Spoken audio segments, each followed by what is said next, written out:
tous, bienvenue sur Astrosciences, la chaîne consacrée à la pratique de l'astrologie et à ses applications présentes et à venir.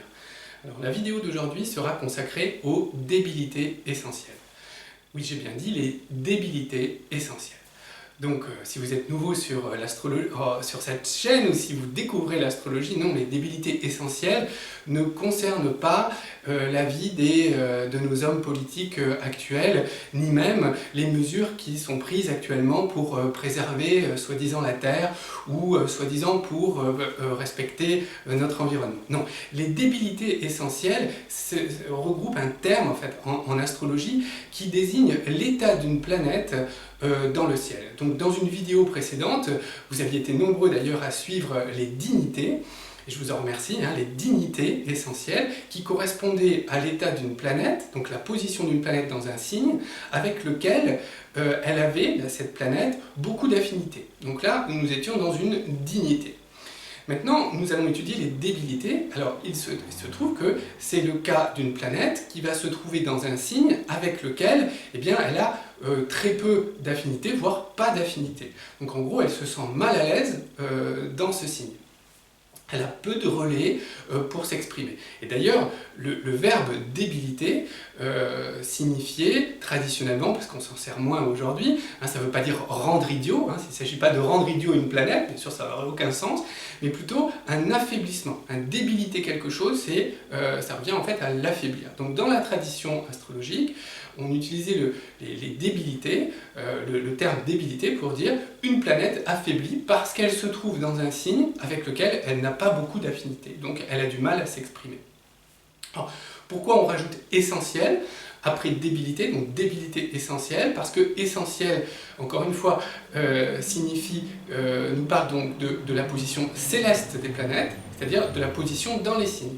Alors qu'on peut avoir des débilités accidentelles qui, elles, sont plus raccordées à la notion terrestre, c'est-à-dire soit une planète dans une maison avec laquelle elle ne serait pas vraiment à l'aise, pas vraiment d'affinité, ou des aspects contraires à cette planète, et là nous serions dans une débilité accidentelle. Donc les débilités essentielles. Alors il y a deux types de débilités essentielles. J'imagine déjà les commentaires sur la débilité, etc. Allez-y, ne vous privez pas, mais c'est ainsi, c'est le terme utilisé. Donc nous avons l'exil et nous avons la chute. Voilà, donc ça ce sont les deux débilités essentielles et c'est d'ailleurs ce plan que je vais suivre pour cette vidéo, en commençant par vous parler de l'exil, et puis ensuite, eh bien, nous verrons dans une deuxième partie donc, la chute.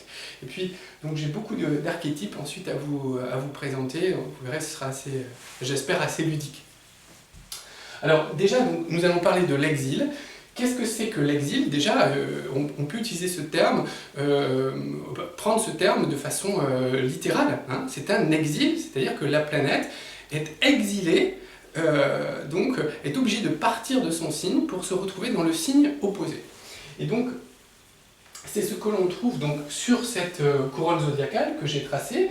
Alors vous vous souvenez, donc dans les dignités, nous avions positionné les planètes, en commençant par, vous vous souvenez, donc les deux luminaires ici, donc le Soleil en domicile dans le signe du Lion, et la Lune dans le signe du Cancer, et ensuite on déroulait la suite planétaire, Mercure, Vénus, Mars, Jupiter et Saturne, dans ce sens-là, ce qui faisait apparaître un axe, ici, un axe de symétrie. Bon. Alors, pour ce qui est de l'exil, eh bien c'est très simple, on prend les planètes en domicile, et puis on renverse les positions, ce qui fait que le Soleil se trouvait en domicile dans le signe du Lion, on prend le signe opposé, et bien maintenant il se trouve en exil dans le signe du Verseau. Pareil pour la Lune, qui se trouvait en domicile dans le signe du Cancer, vous la retrouvez dans le signe du Capricorne. Idem, Mercure, Vénus, qui était en domicile en Balance, vous retrouvez Vénus dans le signe du Bélier, et ainsi de suite. Donc c'est très simple, on retrouve exactement la même symétrie, mais inversée par rapport au domicile. Bon, ça c'est quelque chose qu'il faut connaître. Comme je le disais dans la vidéo précédente, le mieux, c'est pas de le retenir, mais c'est de le comprendre, parce que si vous le comprenez, vous n'aurez plus à le retenir, c'est-à-dire à le stocker dans votre mémoire. Donc, qu'est-ce que l'on voit dans cette position? Eh bien, par exemple, que on a vraiment cette notion d'exil en voyant visuellement que le soleil qui était dans le signe du lion, ben, il s'est exilé à l'autre bout du zodiaque, dans le signe du Verseau. Mars, qui était dans son domicile en Scorpion, ici s'est exilé complètement à l'autre bout du zodiaque, dans le signe du Taureau. Et donc, qu'est-ce qui se passe? Eh bien, c'est comme, en fait, ça revient à prendre une personne qui a l'habitude de vivre dans un milieu entouré de ces objets qui lui ressemblent, avec des voisins qui lui ressemblent, dans un quartier qui lui ressemble, vous voyez. On prend cette personne et on la met exactement dans le milieu opposé, dans un milieu complètement différent, diamétralement opposé sur le cercle. Et donc, eh bien, qu'est-ce qui va se passer? Cette personne va être, dans un premier temps, elle va être complètement déstabilisée, hein, parce qu'elle ne va pas retrouver ses marques. Donc c'est ça la notion d'exil, c'est-à-dire la planète qui avait l'habitude de fonctionner avec beaucoup de relais, par exemple dans Mars en Bélier, bon, eh bien, elle va se retrouver dans le signe de la Balance, un signe de paix, d'harmonie, voilà, bon, là elle ne va plus comprendre comment agir en fait. Hein. Donc ça c'est la première phase, c'est une phase de déstabilisation où la planète se sent extrêmement seule. Voilà. Donc cette solitude peut être ressentie, c'est-à-dire qu'à chaque fois que vous avez une planète en exil dans votre interprétation, vous pensez à exil, terme littéral, vous pensez à certaines solitudes, vous pensez à déstabilisation, parce que je ne retrouve pas mes marques, hein, donc je suis un peu perdu. Et puis ensuite, il y a une deuxième phase dans l'exil, et ça c'est très important déjà de le savoir, et puis après de le vivre dans l'interprétation du thème. La deuxième phase, c'est une sorte, alors on appelle la perversion de la planète. Alors vous voyez que vraiment on utilise des termes, c'est vraiment des termes archaïques. Hein. Les débilités, c'est très archaïque. La perversion d'une planète, pareil, vous voyez, on a toujours cette notion de blanc-blanc et noir-noir, hein, très manichéenne des choses, bon, mais c'est parce que ça vient de la tradition astrologique. Alors, mais le terme perversion, bon, il exprime quand même bien ce qui se passe dans un deuxième temps, c'est qu'après que la planète n'ait pas retrouvé ses marques, eh bien, en fait, elle va être pervertie par le signe. C'est-à-dire qu'elle va se laisser entraîner par l'énergie du signe. Or, l'énergie du signe est contraire à sa propre nature. Vous voyez ? Donc, il va y avoir une forme de dénaturation, si je puis employer ce terme, de la planète, vous voyez, qui se laisse entraîner par des énergies qui sont finalement contraires à ce qu'elle représente. Voilà, donc ça c'est l'exil. Hein. Donc déstabilisation, un peu de solitude, perte de repères, et ensuite la planète se fait pervertir par le signe, et donc elle part dans le sens du signe, mais on voit bien que ça ne correspond pas tout à fait à sa nature profonde. Alors on va voir maintenant, je vous propose dans une petite deuxième sous-partie, si vous voulez, de voir différents archétypes. Vous savez que j'aime beaucoup travailler avec les archétypes, c'est d'ailleurs quelque chose que je développe dans ma formation en ligne. Les archétypes, c'est un excellent moyen de progresser en astrologie, parce que ça permet en fait de synthétiser les symboles au travers d'une personne ou d'une situation en particulier. Donc ici, je vous propose certains archétypes juste pour que vous permettre de gagner du temps et puis de stocker un peu ces informations. Donc je vous propose de partir, de faire toute la couronne du zodiaque et puis de voir comment on peut trouver des archétypes très rapidement dessus. Par exemple, donc on va commencer par le soleil. Et donc le soleil dans le signe du Verseau. Alors qu'est-ce que ça peut représenter?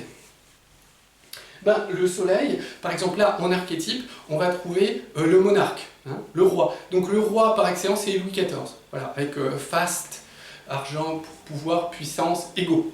Donc ça c'est Louis XIV qui va se retrouver donc dans le signe du Verseau. Donc pour vous donner une idée, qu'est-ce que le Verseau? Ça va être la modernité, le progrès, l'instantanéité, le travail en équipe. Donc aujourd'hui c'est le coworking par exemple, vous savez ces espaces où les gens travaillent en société, où ils sont tous sur le même plateau, il n'y a plus de cloison entre les bureaux, tout le monde travaille ensemble, ça grouille un peu comme ça, voilà. Ça c'est le coworking, donc on va imaginer Louis XIV hein, qui débarque dans une start-up d'aujourd'hui dans l'informatique, entouré de geeks qui travaillent dans un espace de coworking, ouais. Voilà. Donc imaginez cette scène. Voilà, donc on a pris le soleil, on l'a enlevé de son contexte, Versailles, et on l'a plongé dans un milieu de coworking actuel. Vous voyez comment ce soleil va être complètement déstabilisé. Alors, il n'a plus sa cour, il n'a plus ses relais, on ne fait plus trop attention à lui, donc il y a une solitude ici. Il y a une solitude, il y a une sensation d'exil, il est déstabilisé, voilà. Et dans un deuxième temps, qu'est-ce qu'il va faire? Eh bien, il va être entraîné par le signe, c'est-à-dire que, alors il y a plusieurs solutions pour lui, soit il va chercher à régenter l'équipe mais il ne va pas y arriver, du coup il va se fondre en fait dans ce travail en équipe, donc il va faire partie de ce coworking, si vous voulez, mais ça va être contre sa nature, puisque sa nature c'est l'accaparation d'un pouvoir, c'est l'exercice d'un pouvoir. Donc il y a quelque chose d'antinaturel à se délester de son ego au profit d'une équipe. C'est donc une problématique que l'on va retrouver dans le Soleil en Verseau. La Lune en Capricorne, qu'est-ce qu'on pourrait dire? La Lune en Capricorne, la Lune, on va trouver l'enfance. Alors c'est la Lune du Cancer. Ici, on va trouver par exemple,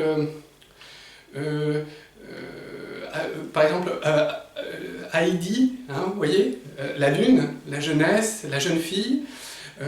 Et puis qui va, vous savez, bon, c'est en Autriche je crois, chez Madame Rougemont, enfin, ça c'est des vieilles mémoires, donc très stricte, très austère, où il y a des règles, il y a des principes, voilà. Donc la Lune elle est extrêmement malheureuse, elle a l'habitude de courir dans les prés avec son grand-père, et puis là elle se retrouve dans un univers tout cadré. Alors dans un deuxième temps, qu'est-ce qui va se passer? La Lune va se laisser entraîner par Saturne, c'est-à-dire qu'il va y avoir un manque affectif, une tendance au repli, peut-être des idées noires qui vont se déployer, l'impression d'étouffer, d'être cloisonné, d'être cloîtré. Donc ça, on va retrouver ça ici. Alors après, par exemple, Mercure, donc on va prendre dans l'ordre, Mercure Poisson. Alors Mercure Poisson, il faut toujours se dire, Mercure il vient d'où? À la base, il vient de la Vierge, donc c'est Mercure de la Vierge dans le signe des Poissons. Mercure de la Vierge, c'est le comptable, c'est l'expert comptable. Le scribe, dans le signe des Poissons, le Poisson, extase, c'est Woodstock.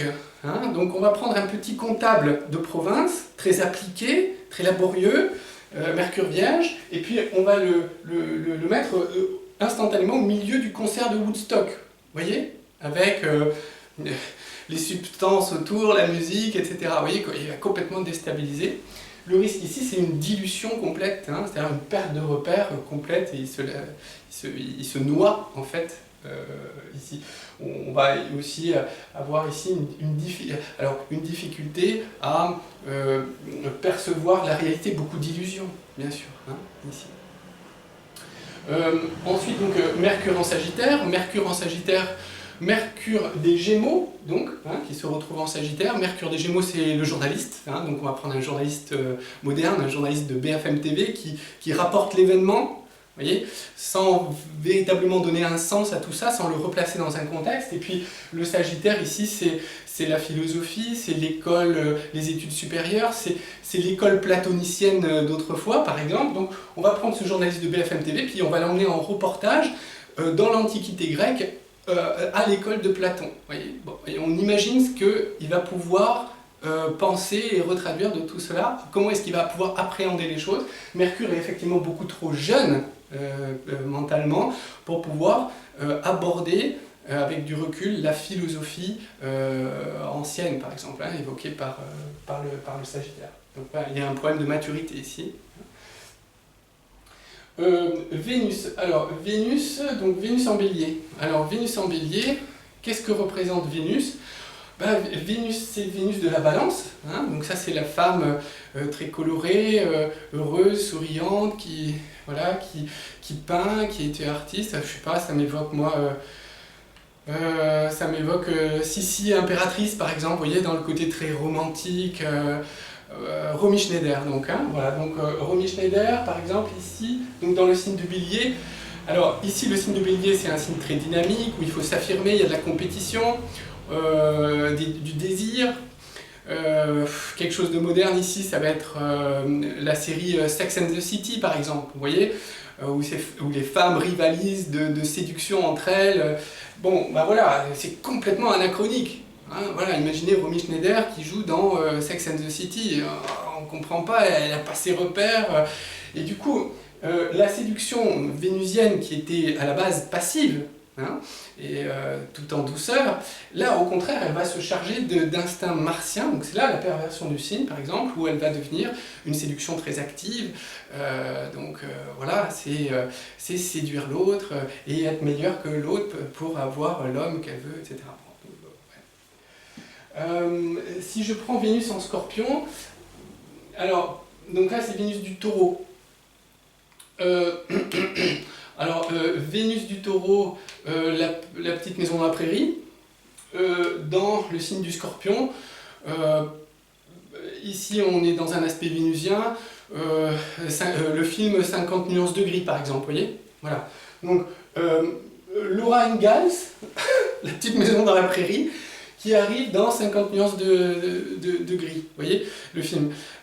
Bon, alors où il y a de la jalousie, il y a des manœuvres un peu sournoises, de la domination, enfin des choses très compliquées au niveau des instincts, au niveau de la sexualité, où Vénus du Taureau est complètement désarmée par rapport à ça. Hein. Mars en Taureau, bon bah Mars en Taureau, ça m'évoque assez facilement le président des États-Unis actuel, c'est le président Trump, c'est Mars en Taureau, hein, voilà. Peut-être qu'il a du mal à démarrer, mais alors après c'est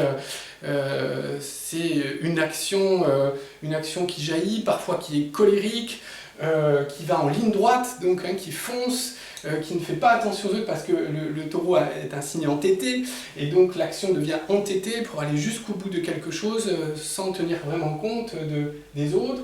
Il y a aussi un désir de jouissance matérielle, peut-être d'accumulation de biens dans le signe du taureau, vous voyez. Donc Mars qui devait en fait se défendre en Scorpion, ici elle devient au contraire boulimie d'accumulation.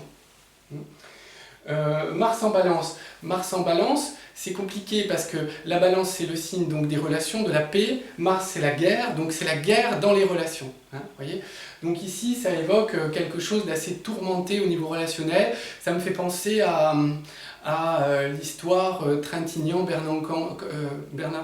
Bertrand Cantat. Hein, vous voyez, là on a quelque chose de compliqué dans la relation, avec certainement de la violence qui peut être impliquée, parce que Mars n'a pas du tout ses repères dans ce signe de la Balance, et pourtant il y a un lien qui est maintenu, mais qui est sans arrêt contesté en rivalité.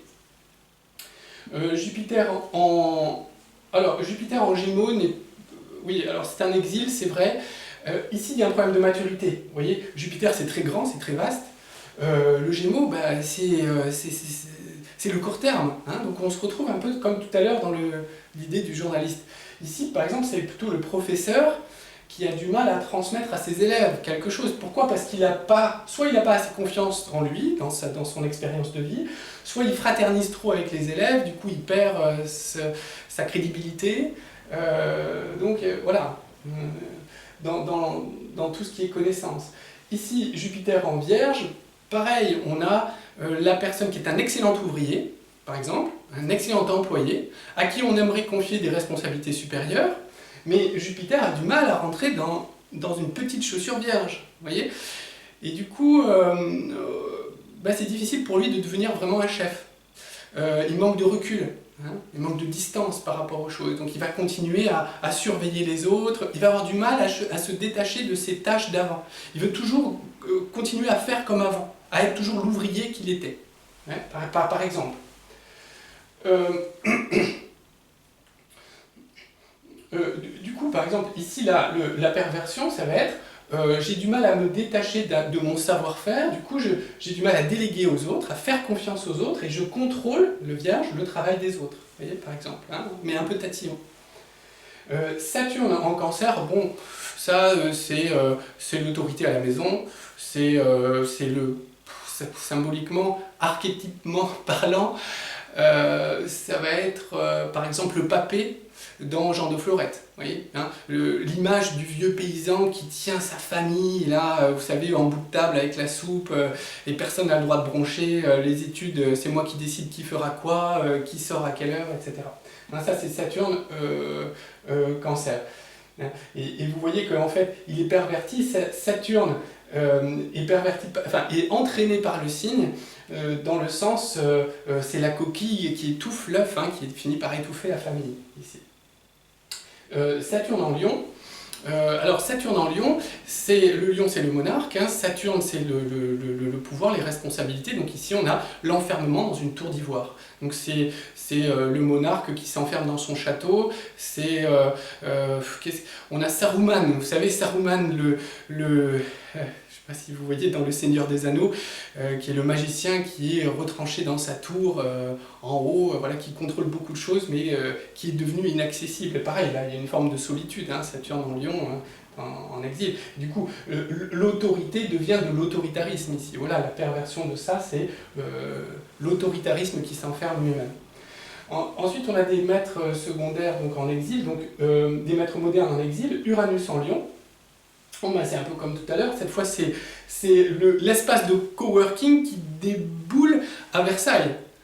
Et donc là, on a un peuple contestataire qui vient renverser une autorité, mais qui ne respecte pas grand-chose, parce qu'il se pense supérieur, il se pense tout-puissant, Uranus en Lion. Donc il y a un manque de respect, on peut jeter les papiers à Versailles parce qu'on dit ouais, c'est nous qui avons la solution. Nous on est dans le coworking aujourd'hui en 2019, alors que vous étiez sur la vieille aristocratie d'autrefois. Donc voilà. Qu'est-ce que l'on a d'autre? Neptune ici, donc dans le signe de la Vierge, va être difficile à interpréter ça, parce que Neptune, c'est Woodstock qui débarque cette fois chez les comptables. Voilà, c'est ça.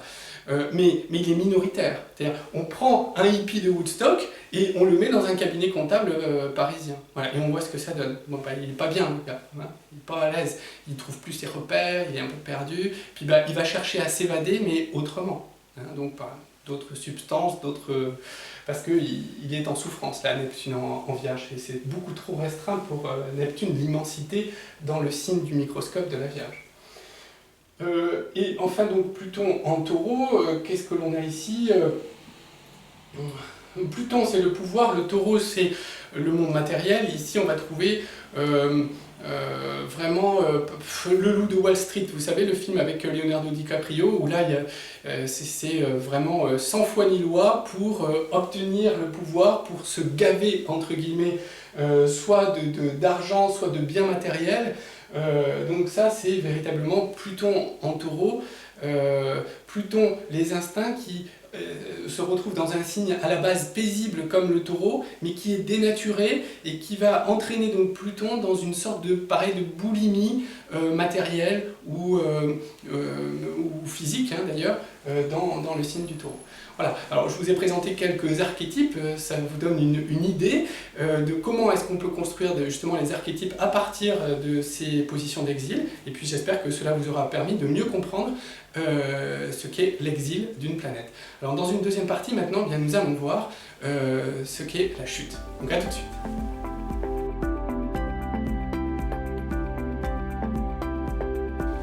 Bien, nous voici maintenant dans la deuxième partie de cette vidéo consacrée à la chute.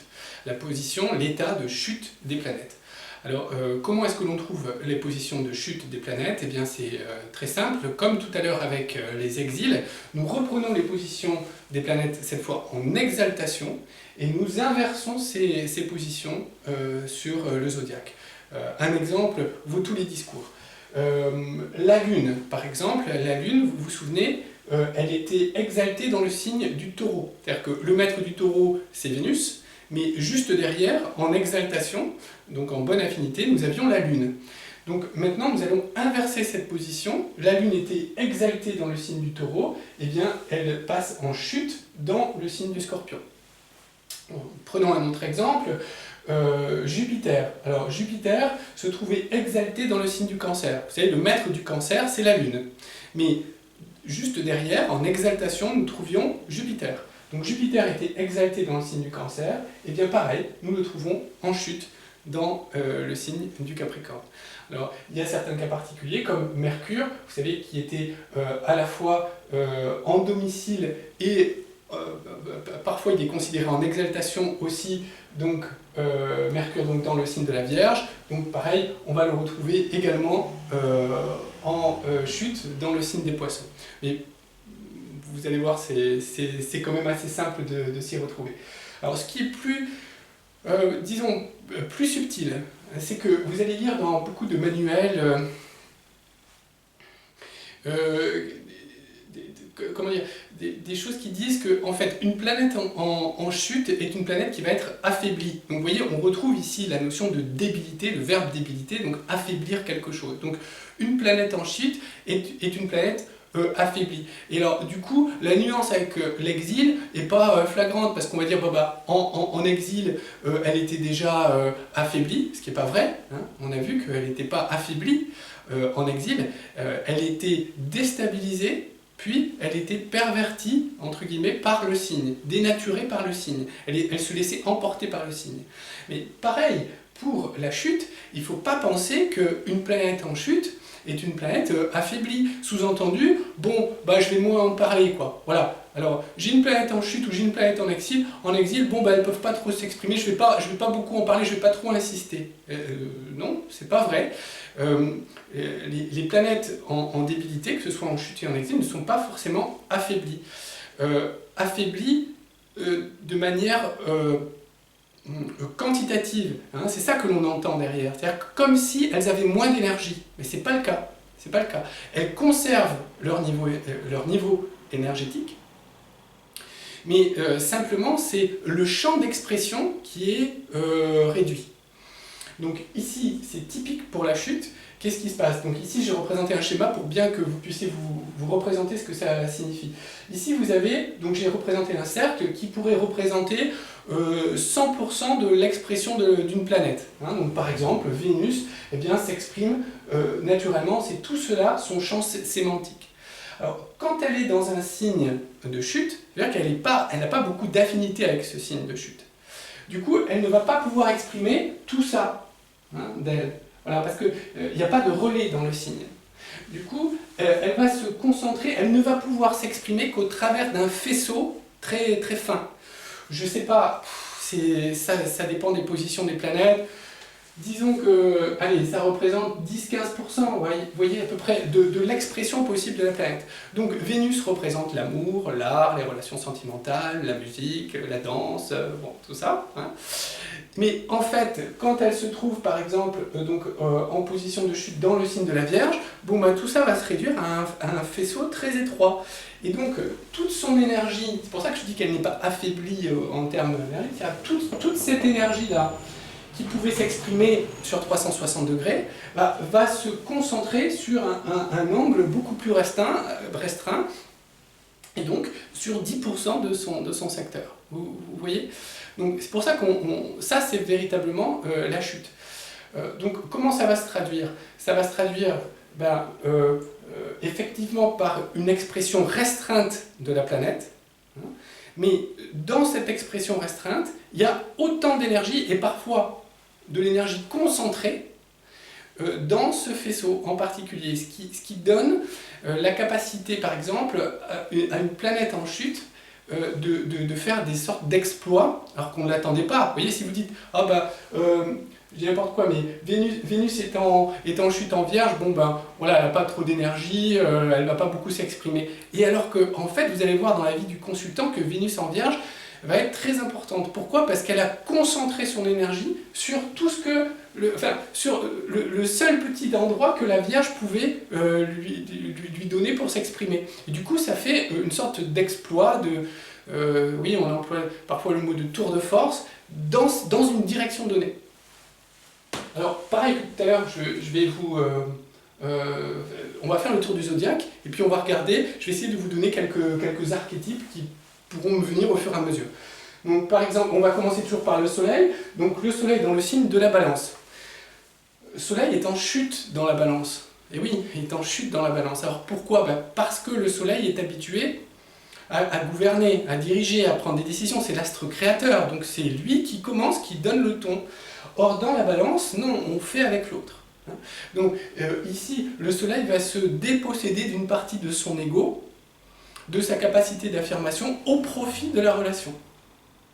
Et d'ailleurs, donc c'est pour ça que les natives et les natifs de la balance vont souvent hésiter. Parce que, alors que le soleil décidait tout seul, là non, il ne peut plus décider tout seul, il est obligé de prendre en compte d'autres points de vue, et donc ça donne une hésitation. Donc vous voyez pourquoi il est en chute, donc il est affaibli. C'est pour ça que les balances vont avoir parfois du mal à s'affirmer aussi au sein d'un groupe. Ils vont préférer plaire que s'affirmer, pas régulièrement. Alors, en tour de force, qu'est-ce que ça peut donner? Oui, ça peut aussi donner des succès en termes de diplomatie, ou une capacité de séduction absolument remarquable. Donc si vous dites « Ah bah, le soleil est en chute en balance, donc il n'est pas très fort », non, parce que c'est peut-être, la personne est peut-être une grande séductrice, un pouvoir de séduction très fort, ou au contraire une grande diplomate. Ok, alors après, la lune dans le signe du scorpion, donc c'est la lune du taureau, qui aime la nature, qui est paisible. Et ici, dans le signe du scorpion, en chute, donc, elle est soumise à la peur, au noir. Donc c'est le subconscient qui a peur, donc, qui est soumis à une torture intérieure. Donc ici, il peut y avoir il peut y avoir des phobies, où on peut être un peu torturé intérieurement. Vous voyez mais en compensation, donc là par exemple le tour de force de la lune en scorpion, ça peut être des dons psychologiques incroyables. La personne qui va pouvoir aider psychologiquement les autres parce qu'elle aura elle-même dépassé ses peurs et ses phobies. Vous voyez comment cette chute peut s'exprimer ici. Bon, ensuite, donc, Mercure en Poisson, nous en avons déjà parlé, c'était le comptable chez Woodstock tout à l'heure. Qu'est-ce qu'il va pouvoir faire comme tour de force ici ?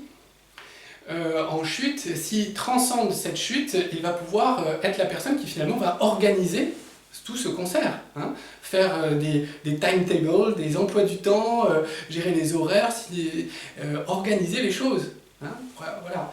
Ou il va pouvoir écrire pour faire connaître ce qui s'est passé à Woodstock par exemple, parce qu'il va écrire comme un journaliste va écrire sur ça. Donc ensuite, Vénus dans le signe de la Vierge. Alors Vénus est coincée dans le signe de la Vierge, on sent bien. Vénus, les relations sentimentales dans le signe de la Vierge, tout en contrôle, en digestion intérieure. Bon, donc c'est pas évident ici. Il y a beaucoup de prudence. On retrouve prude ici, difficulté à se lier, préservation de soi. On préserve sa virginité, la virginité de Vierge ici. Donc on rejette tout ce qui est séduction, tout ce qui est paillettes, pour vraiment trouver un amour véritable. Donc ça peut être ça aussi. C'est-à-dire, je rejette tout ce qui est superficiel parce que je me concentre sur l'amour vrai, en fait. Débarrasser des illusions, parce que c'est Vénus du Poisson.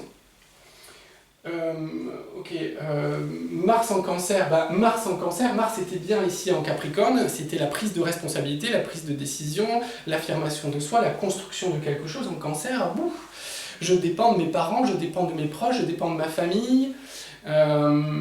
J'aimerais m'affirmer, mais j'ai du mal parce que je suis trop dépendant.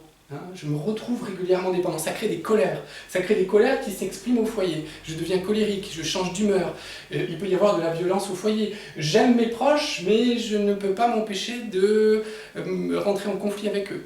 Mars Cancer, typique. Transcendance de ça, c'est le chef d'entreprise. Mars, le leader qui va gérer une société, une entreprise, un commerce, des succès commerciaux ici, par exemple. Jupiter en Capricorne, Jupiter qui vient du Cancer, qui aime s'occuper des autres, prendre soin des autres, qui a un côté humaniste très développé, là il est coincé dans le signe du Capricorne, très strict, très hiérarchisé. Ça me fait penser à, par exemple, quelqu'un qui va travailler dans l'armée pour former parce que c'est le guide, donc, Jupiter, qui va former des personnes, il va être très exigeant vis-à-vis de ces personnes. Il ne va pas pouvoir exprimer son humanité. Et jusqu'au jour où on va découvrir qu'en fait c'est une belle âme, qui va tendre la main et qui va aider. Donc oui, très exigeant, mais à un moment donné, il est possible, en transcendant ça, parce que là il y a deux voies possibles. Soit il reste coincé dans une hiérarchie sans pouvoir exprimer sa sensibilité, soit au contraire, à un moment donné, il va être toujours ce guide exigeant, mais il va tendre la main à l'autre. Ok, Saturne en Bélier. Bon, Saturne qui vient de la Balance, la loi, la diplomatie, l'équilibre entre les forces, et là qui vient en Bélier où non, c'est l'action qui prime. Ça c'est la guerre qui prime sur la loi, sur la guerre qui prime sur la démocratie. Hein, donc ici on a quelqu'un qui ne respecte plus la loi pour mener à bien son action ou réaliser ses désirs. Oui, oui, c'est le va-t-en-guerre un peu, hein, certainement, la personne qui n'entend plus. Voilà. Après, là, il y a véritablement de grandes réalisations possibles. Hein. Voilà. Ça peut être la transcendance, et que Saturne Bélier n'attend pas les autres pour réaliser par soi-même quelque chose. Alors c'est un succès personnel, mais ça peut être un succès très visible. Hein. Construire la tour Eiffel, l'élévation, le faire,